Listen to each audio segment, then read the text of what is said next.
పైకి లీటర్లా కనిపించే ప్రతి ఆయిల్ ప్యాకెట్ లీటర్ కాకపోవచ్చు, కానీ ఫ్రీడమ్ ఆయిల్ ప్యాకెట్లో మాత్రం ఖచ్చితంగా లీటర్ నూనె ఉంటుంది. ఆంధ్రప్రదేశ్ ప్రభుత్వం రాజధాని అమరావతిలో రోడ్ నెట్వర్క్ సంబంధించి ఒక కీలకమైన నిర్ణయం తీసుకుంది.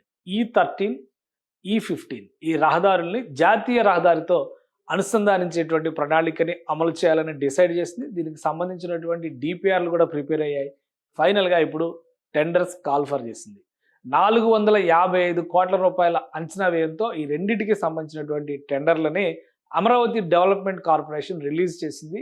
2 ఏళ్ల సమయాన్ని కాలపరిమితిగా విధిస్తూ ఈ మార్గాల్ని అభివృద్ధి చేసి నిర్మించేటువంటి బాధ్యతని ఆయా సంస్థలకు అప్పగించేటువంటి అవకాశం ఉంది. అసలు ఈ రహదారులు ఏంటి, దీనివల్ల కలిగేటువంటి ప్రయోజనం ఏంటి, జాతీయ రహదారితో వీటిని అనుసంధానించాల్సినటువంటి అవసరం ఎందుకు వచ్చింది, ఒకసారి విశ్లేషించేటువంటి ప్రయత్నం చేద్దాం. అమరావతిలో రోడ్ నెట్వర్క్కి చాలా ప్రత్యేకమైనటువంటి స్థానం ఉంది. రాష్ట్రానికి సంబంధించినటువంటి మ్యాప్ పరంగా మనం చూస్తే కనుక అమరావతిలో కీలకమైనటువంటి ఎయిమ్స్ వ్యవస్థ ఏర్పాటైంది. అంటే మంగళగిరి ప్రాంతంలో ఏర్పాటైనటువంటి ఎయిమ్స్, దానిని బయట ప్రపంచంతో అనుసంధానించేటువంటి ప్రణాళిక. ఇది మొత్తం కూడా రోడ్ నెట్వర్క్తో ముడిపడి ఉన్నటువంటి అంశంగా మనం చూడాల్సి ఉంటుంది. అమరావతి రోడ్ నెట్వర్క్ మ్యాప్ని కనుక ఒకసారి చూస్తే ఇటు రెడ్ అలానే ఈ బ్లూ లైన్స్ ఇవన్నీ కూడా తూర్పు నుంచి వెళ్ళేటువంటి రహదారులు, ఉత్తరానికి వెళ్ళేటువంటి రహదారులు, ఈ విధంగా ఒక ప్రణాళికని రూపొందించింది. గతంలోనే ఈ ప్రణాళికలో భాగంగానే ఈ కొసన అంటే చివరగా అమరావతి శివారు ప్రాంతాలుగా ఉన్నటువంటి మార్గాల్లో 2 ప్రధానమైనటువంటి రహదారులు ఉన్నాయి. అది ఒకటి E15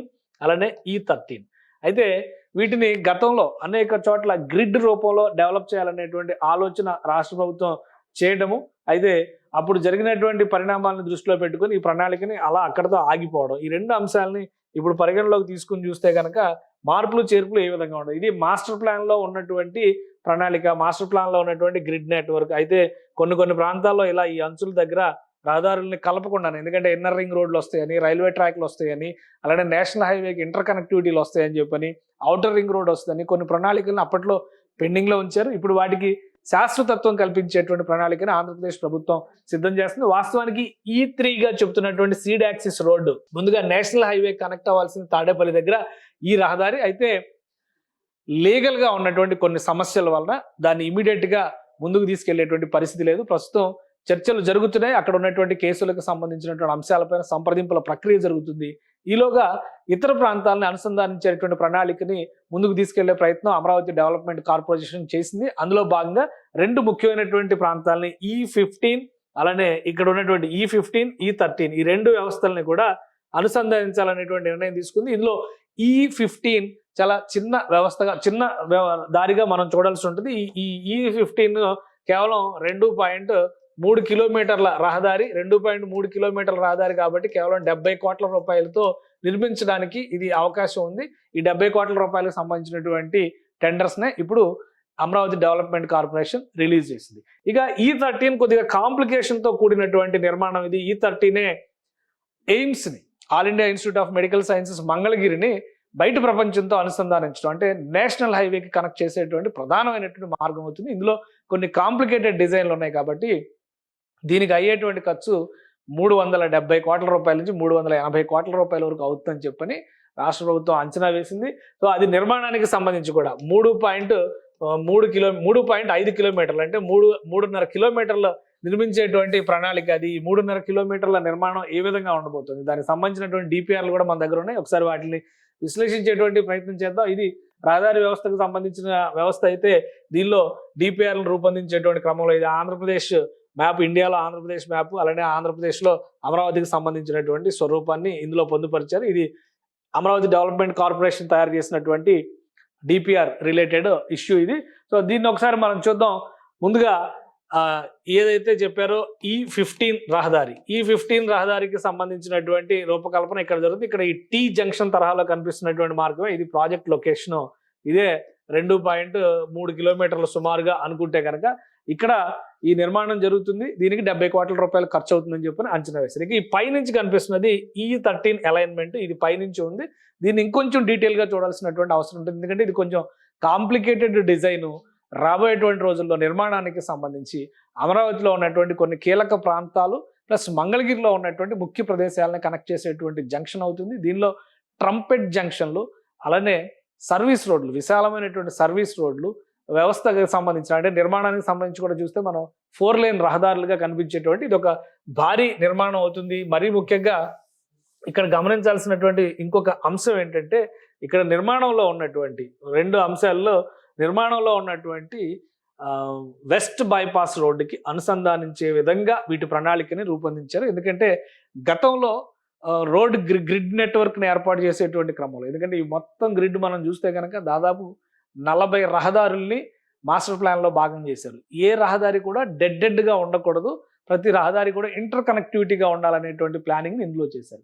సో ఆ క్రమంలోనే వెస్ట్ బైపాస్ రోడ్డు ఇక్కడ వచ్చేసినటువంటి ఈ పింక్ కలర్ లైన్ మొత్తం వెస్ట్ బైపాస్ రోడ్ ఇక్కడ చిన్నకాకాని దగ్గర నేషనల్ హైవేకి కనెక్ట్ అయ్యేలాగా దీన్ని రూపొందించారు. నేషనల్ హైవే అంటే NH-16 కలకత్తా చెన్నై రహదారి, ప్రధానమైనటువంటి రహదారి ఇది.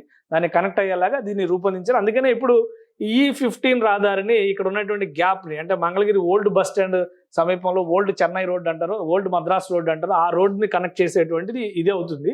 ఇక E13 అనేది ఈ మార్గంలో వస్తుంది. ఇక్కడ వరకే ఎండ్ అయ్యేటువంటి ప్లానింగ్ అప్పట్లో ఉంది. ఇప్పుడు ఈ ప్రాంతం అంతా కూడా విస్తరించింది. ఎయిమ్స్ లాంటి వ్యవస్థలు ఇక్కడ ఏర్పాటైనాయి. సో వీటిని కనెక్ట్ చేసేటువంటి ప్రణాళికని ఇందులో భాగంగా తీసుకున్నారు. సో ఆ డిపిఆర్లో మరింత డీటెయిల్గా ఈ అంశాలు ఉన్నాయి. ఆ డిపిఆర్ని ఒకసారి పరిశీలిద్దాం. E13కి సంబంధించినటువంటి డిజైన్లో ఉన్న కాంప్లికేషన్స్ ఏంటో మనం చూద్దాం. ఇది శాటిలైట్ చిత్రం.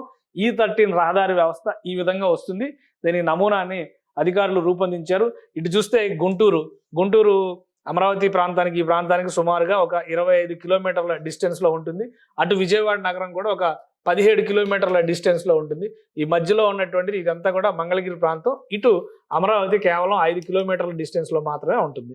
సో అమరావతి నగరానికి ఒక బార్డర్ ఏరియా అనమాట. ఇక్కడతో డెడ్ ఎండ్ అయిపోయేటువంటి రహదారిని ఇప్పుడు మంగళగిరి మీదుగా నేషనల్ హైవేకి కనెక్ట్ చేయాలనేది ప్రణాళిక. ఈ కనెక్టివిటీ జరిగితే కనుక అమరావతి నగరంలోకి రాకపోకలు, నలువైపులా ఉండేటువంటి రాకపోకలు సులువుగా జరుగుతాయి అనేటువంటి ఆలోచన రాష్ట్ర ప్రభుత్వం చేసింది. దీన్ని అనుకున్నదే తడవగా దీనికి సంబంధించినటువంటి డిపిఆర్ని రూపొందించే పనిలో అమరావతి డెవలప్మెంట్ కార్పొరేషన్ నిమగ్నమైంది. సో ఇక్కడ ఉన్నటువంటి ముఖ్యమైనటువంటి అంశాలని మనం చూద్దాం.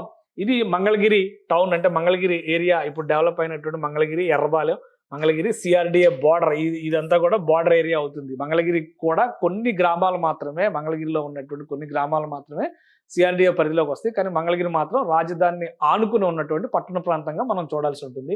అదే క్రమంలో ఈ గ్రీన్లో ఉన్నటువంటి అన్ని కూడా ఇవి కొండలు అనమాట. ఈ కొండల మధ్యలో 280 ఎకరాల భూమి ఉంది. దాదాపుగా ఈ 280 ఎకరాల భూమినే ఎయిమ్స్ మంగళగిరిగా డెవలప్ చేశారు. ఇక్కడ ఒక టౌన్షిప్ అనమాట. ఈ ప్రాంతంలో ప్రయాణం చేస్తున్నటువంటి వాళ్ళకి హైవే మీద, ఎందుకంటే ఇది హైవే మీద ఎవరికి కూడా కనపడదు మంగళగిరి ఎయిమ్స్ ఎక్కడ ఉందనేది. ఆ 2 కొండల మధ్య దాచుకుని ఉన్నట్టుగా కనిపిస్తుంది. ఒక ప్రధానమైనటువంటి ఆరోగ్య వరప్రదాయనిగా మారేటువంటి వ్యవస్థ ఇది, ప్రతిష్టాత్మకమైనటువంటి సంస్థ. ఇక CRDAకి సంబంధించి ఈ ప్రాంతంలో డిజిగ్నేట్ చేసినటువంటిది హెల్త్ సిటీ, అంటే హెల్త్ సిటీకి అత్యంత సమీపంలో ఈ మంగళగిరి ఎయిమ్స్ నిర్మాణం కూడా జరిగింది. సో భవిష్యత్ అవసరాలను దృష్టిలో ఉంచుకొని రాష్ట్ర ప్రభుత్వం చేసినటువంటి ప్రణాళిక ఏంటంటే, ఇది కొంచెం కాంప్లికేటెడ్ అయినప్పటికీ కూడా 380 కోట్ల రూపాయల పైగా ఖర్చు అవుతున్నప్పటికీ కూడా ఇది చేయడం వల్ల భవిష్యత్తులో మంగళగిరి ఎయిమ్స్ కూడా ప్రయోజనం కలుగుతుంది అనేటువంటి ఒక ఆలోచన చేసింది. అందులో భాగంగానే ఇక్కడ ఈ వయడక్ట్ బ్రిడ్జ్, మీరు ఒక గమనిస్తే ఈ వయడక్ట్ బ్రిడ్జ్ అలానే హిల్ కట్స్ ఇవన్నీ కూడా ఈ డిజైన్లో రూపొందించారు. ఎందుకంటే ఇది ఒక ఎలివేటెడ్ కారిడార్ రూపంలో జరగాల్సినటువంటి నిర్మాణం. ఇలానే ఇటు నుంచి చూస్తే ఇక్కడ ఒక క్రాస్ ఓవర్ చూస్తే కనుక విజయవాడ గుంటూరు రైల్వే లైన్ కూడా ఈ మార్గంలోనే వస్తుంది. కాబట్టి మంగళగిరి రైల్వే స్టేషన్ కూడా ఇక్కడ సమీపంలోనే ఉంది. మంగళగిరి బస్ స్టాండ్ కూడా దీనికి సమీపంలోనే ఉంటుంది. ఈ జంక్షన్ను పూర్తి స్థాయిలో అభివృద్ధి చేయడం కోసమే ఒక నిర్ణయం తీసుకుంది. ఇటువైపు కొండ ఉంది, ఇటువైపు కూడా కొండే, కానీ ఇది మంగళగిరి ఎకో పార్క్. ఆ మధ్యకాలంలో మంత్రి నారా లోకేష్ లోకల్ ఎమ్మెల్యే కూడా ఆయన ఒక నిర్ణయం తీసుకున్నాడు. ఈ ఎకో పార్క్లో మార్నింగ్ వాకర్స్ని అడ్డుకుంటున్నారనేటువంటి విజ్ఞప్తి, అంటే అడ్డుకున్నారనేటువంటి ఫిర్యాదు వచ్చినటువంటి సందర్భంలో అటవీ శాఖ అధికారులతో సంప్రదిస్తే ఏడాదికి 5 లక్షల రూపాయలు ఎకో పార్క్ నుంచి ఆదాయం వస్తుందని చెప్తే పర్సనల్ మనీ ఆయన పే చేసి మరి ఎకో పార్క్లో వాకింగ్కి అవకాశం కల్పించారు అప్పట్లో నారా లోకేష్. సో అదే క్రమంలో ఈ ఎకో పార్క్ మొత్తం కూడా కొండ ప్రాంతమే ఉంటుంది. సో 2 కొండలు ఉన్నాయి కాబట్టి 2 కొండల మధ్యలో కూడా ఈ ప్రణాళికని డిజైన్ చేశారు. ఇది ఒక అతిపెద్ద రోడ్ అవుతుంది. సర్వీస్ రోడ్లు కూడా దీనికి ఉంటాయి. ఎలివేటెడ్ కారిడార్ రూపంలో కొంత నిర్మాణం జరుగుతుంది. అలానే దీనికి కొంత అండర్ గ్రౌండ్ నిర్మాణం కూడా జరిగేటువంటి అవకాశం ఉంది. అది కూడా మీకు ఒకసారి నేను విశ్లేషిస్తాను. ఇలా మెయిన్ రోడ్కి NH-16, ఈ NH-16కి కనెక్ట్ అయ్యేటువంటి క్రమంలో ఇటు 2 రోడ్లు ఇటు కనెక్ట్ అవుతాయి. మళ్ళీ ట్రంపెట్ జంక్షన్ తరహాలో రోడ్ అవతల నుంచి వచ్చేటువంటి పాయింట్స్ని ఇటు వెళ్ళే వాళ్ళు ఇటు వెళ్ళే వాళ్ళు ఇటు సర్వీస్ రోడ్లు కనెక్ట్ అయ్యే విధంగా డిజైన్ చేశారు. అందుకనే ఇందులో చాలా కాంప్లికేషన్ ఉంది, ఈ డిజైన్లో ఖర్చు కూడా ఎక్కువ ఉంది అనేటువంటి మాట కనిపిస్తుంది. ఇగో ఇక్కడ చూస్తే మనకి రోడ్స్ డిస్టెన్స్ కూడా వేశారు.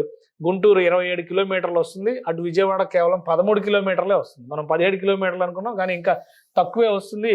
విజయవాడకు అతి సమీపంగా ఉండేటువంటి ప్రాంతంగా కనిపిస్తుంది. అలానే హాయ్లాండ్, ఈ పేరు వింటే చాలా మందికి అగ్రిగోల్డ్ గుర్తొస్తుంది. అగ్రిగోల్డ్ సంస్థ ఏర్పాటు చేసినటువంటి హాయ్లాండ్కి ఇది అత్యంత సమీపంలో ఆనుకుని ఉండేటువంటి ప్రదేశంగానే మనం చూడాల్సి ఉంటుంది. సో ఇది డిజైన్. ఈ డిజైన్లో ఉన్నటువంటి కాంప్లికేషన్స్ని మనం ఒక్కసారి పరిశీలించి చూస్తే కనుక ఇక్కడ ఎలివేటెడ్ కారిడార్ల నిర్మాణం జరుగుతుంది. ఎలివేటెడ్ కారిడార్ రూపంలో వచ్చి ఇలా కొండ ప్రాంతంలోకి వచ్చిన తర్వాత హిల్ కట్ని తీసుకుని దీనిలో నుంచి ఒక అండర్ పాస్ రూపంలో, అంటే కొండని ఖచ్చితంగా తవ్వాల్సినటువంటి పరిస్థితి ఉంటుంది. దాంట్లో ఇబ్బందులు రాకుండా కొండకి మళ్ళీ సేఫ్టీ వాల్ కూడా కట్టేటువంటి పరిస్థితి ఉంటుంది. టోటల్ ట్రంపెట్ జంక్షన్ వరకు వచ్చేటువంటి ప్రణాళిక ఇది. సిఆర్డిఏ బౌండరీ నుంచి మొదలవుతుంది, ఎందుకంటే నిర్మాణానికి అప్పట్లో ఆల్రెడీ రూపొందించినటువంటి మ్యాప్ చూస్తే కనుక చాలా క్లియర్ పిక్చర్ అర్థమవుతుంది. సో ఇటు తాడికొండ వైపు వెళ్ళేటువంటి రహదారి, అంటే మిగతా ఏరియా మొత్తాన్ని మనం చూస్తే కేవలం రహదారికి సంబంధించినటువంటి ప్లానింగ్ ఇది. మంగళగిరి జంక్షన్ అటువైపు వెళ్తే విజయవాడ, ఇటువైపు చూస్తే కనుక ఇది డిజైన్. సో ఇది మొత్తం ప్రణాళిక. ఈ ప్రణాళికని పక్కగా అమలు చేయడానికి 2 సంవత్సరాల కాలాన్ని ప్రభుత్వం నిర్దేశించింది. 2 సంవత్సరాల కాలాన్ని ఈ ప్రాజెక్ట్ కంప్లీట్ చేయడానికి రాష్ట్ర ప్రభుత్వం డిసైడ్ చేసింది. ఈ 2 సంవత్సరాల్లో అటువైపు సీడాక్సిస్ రోడ్డు వైపు ఉన్నటువంటి మార్గాల్ని అభివృద్ధి చేయడం, అలానే ఇటు గుంటూరు వైపు నుంచి నర్సరావుపేట, సత్తెనపల్లి వైపు నుంచి వచ్చేటువంటి మార్గాల్ని అనుసంధానం చేయడం, అమరావతికి 8 వైపులా ఉన్నటువంటి రహదారి వ్యవస్థని బలోపేతం చేయడం, ఈ 2-3 సంవత్సరాల్లోనే చేయాలనేటువంటి సంకల్పంతో రాష్ట్ర ప్రభుత్వం డిసైడ్ చేసింది. టోటల్ రోడ్ నెట్వర్క్ చూస్తే కనుక దాదాపు 40 రహదారులు అభివృద్ధి చేసేటువంటి పరిస్థితి ఉంది. దాన్ని బయట రహదారులతో, జాతీయ రహదారులతో, ముఖ్యంగా అటు రాయలసీమ నుంచి వచ్చేటువంటి రహదారులు, హైదరాబాద్ వైపు నుంచి వచ్చేటువంటి రహదారులు, ఇటు విశాఖపట్నం వైపు నుంచి వచ్చేటువంటి రహదారులు, ఇటు మద్రాస్ అంటే నెల్లూరు, ఒంగోలు, గుంటూరు వైపు నుంచి వచ్చేటువంటి రహదారులు, ఇవన్నీ కూడా ఎటు నుంచి చూసినా కానీ అమరావతిలోకి ఒక యాక్సెస్ పాయింట్ ఉండే విధంగా రాష్ట్ర ప్రభుత్వం ప్రణాళికను సిద్ధం చేసింది. ఎందుకంటే గతంలో జరిగినటువంటి తప్పిదం, గతంలో నిర్ణయాలు తీసుకున్న తర్వాత కూడా ఆంధ్రప్రదేశ్ ప్రభుత్వం కేవలం అమరావతి ప్రాంతంలో మాత్రమే నిర్మాణాలు జరిగినాయి, కానీ అమరావతి ప్రాంతాన్ని బాహ్య ప్రపంచంతో అనుసంధానించేటువంటి నిర్మాణ ప్రణాళిక జరగలేదు. దాన్ని దృష్టిలో పెట్టుకుని ఒక సమగ్ర ప్రణాళికని అమలు చేయాలనేటువంటి నిర్ణయానికి వచ్చింది. ఆ క్రమంలోనే ఈ నిర్ణయాలు తీసుకుంటూ ముందుకు సాగుతుంది. ఇప్పుడు ఈ రోడ్ నెట్వర్క్ విషయంలో ఒక సమగ్ర ప్రణాళిక, అటు ఔటర్ రింగ్ రోడ్డు, ఇటు ఇన్నర్ రింగ్ రోడ్డు దగ్గర నుంచి ఇంటర్ కనెక్టివిటీ, నేషనల్ హైవేస్, ఇవన్నిటితో కూడా అనుసంధానించేటువంటి సమగ్ర ప్రణాళికని ఇప్పుడు అమలు చేసే దిశగా ఆంధ్రప్రదేశ్ ప్రభుత్వం ప్రణాళికను సిద్ధం చేస్తుంది. ఇప్పుడు అమరావతి డెవలప్మెంట్ కార్పొరేషన్ రిలీజ్ చేసినటువంటి టెండర్లో అవి కీలక దశకు చేరినట్టుగా కూడా మనం భావించవచ్చు.